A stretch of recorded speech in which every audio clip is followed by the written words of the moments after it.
አውሮፓውያን አቆጣጠር መጋቢት 12 ቀን በ2023 በቫንኩቨር ዋሽንግተን የሚገኙ ፖሊሶች ከአንዲት የተጨነቁ አያት ጥሪ ደረሳቸው። የ27 ዓመት ልጃቸው ሚሻና የ6 ዓመት የልጅ ልጃቸው ላይላ መጥፋታቸውን ነገሯቸው።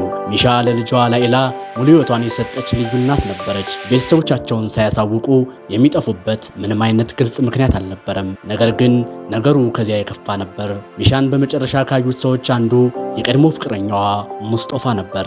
በመካከላቸው የነበረው ግንኙነት ውጥረት የሞላበት ቢሆንም ሙስጦፋ ግን ነገሮችን እያስተካከልን ነበር ብሎ ተከራከረ። ሚሻና ላይላ ማርች 12 ቀን ጠዋት ሙስጦፋ ጋር በቢጫ ቀለም ዶጅ ቻርጀር መኪናቸው ውስጥ ታይቶ ነበር። መርማሪዎችም ሙስጦፋን በእስር ቤት ውስጥ ሆኖ ቃለ መጠይቅ አደረጉለት። ሙስጦፋ ሲናገር በጓደኛችን ቤት ውስጥ አድረን ጠዋት ላይ መኪናዋን ወዳቆመችበት ቦታ አድርሻቸው ተለያየን።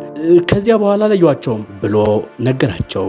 ነገር ግን ሚሻ ያለምንም ምክንያት የምትጠፋ ሴት አልነበረችም። ማርች 18 ቀን መጥፋታቸው በይፋ ለፖሊስ ተነገረ።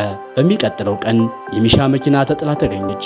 ሚሻ ቦርሳዋን በሙስጦፋ መኪና ውስጥ ትታ እንደሄደች ሙስጦፋ ሊያገኛት ቢሞክርም እንዳልተሳካለት ነገራቸው። መርማሪዎችም በሙስጦፋ ላይ ጥርጣሬያቸው ጨመረ። ሙስጦፋ ሚስቱን በባንክ ስርቆት ወንጀል ተከሳ ነበር። በወቅቱ ከባንኩ ከተሰረቀው $25,000 ውስጥ $20,000 ወደ ሚሻ አካውንት ተዛውሮ ነበር። ሙስጦፋም ሚስቱን ለወንጀሉ ተጠቅሞባት እንደነበር ታወቀ።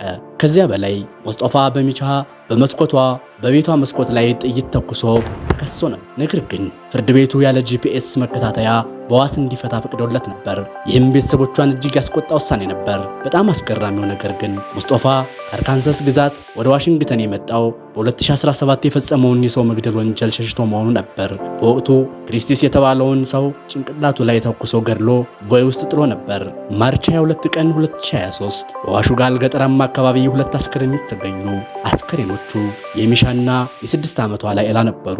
ሁለቱም ጭንቅላታቸው ላይ በጥይት ተመተው የተገደሉ ሲሆን ላይላ ከመሞቷ በፊት ጥቃት ደርሶባት ነበር። መርማሪዎች ሙስጦፋን ሲጠይቁት እኔ አላደረኩም በማለት ክህደቱን ቀጠለ። ነገር ግን በመኪናው ውስጥ የጥይት ቀፎዎች፣ ሰማያዊ ሸራና የሁለቱም የደም አሻራ ተገኝቷል። እንዲሁም ሙስጦፋ ሚሻ ከሞተች በኋላ ከስልኳ ወደ ራሱ አካውንት $4,200 ማዛወሩ ተረጋግጧል። ሙስጦፋ በመጨረሻ ታሪኩን ቀይሮ ሚሻ በስህተት ልጇ ላይ ተኩሳ ራሷን ገድላ ራሷን አጠፋች የሚል ተራ ተረት አቀረበ።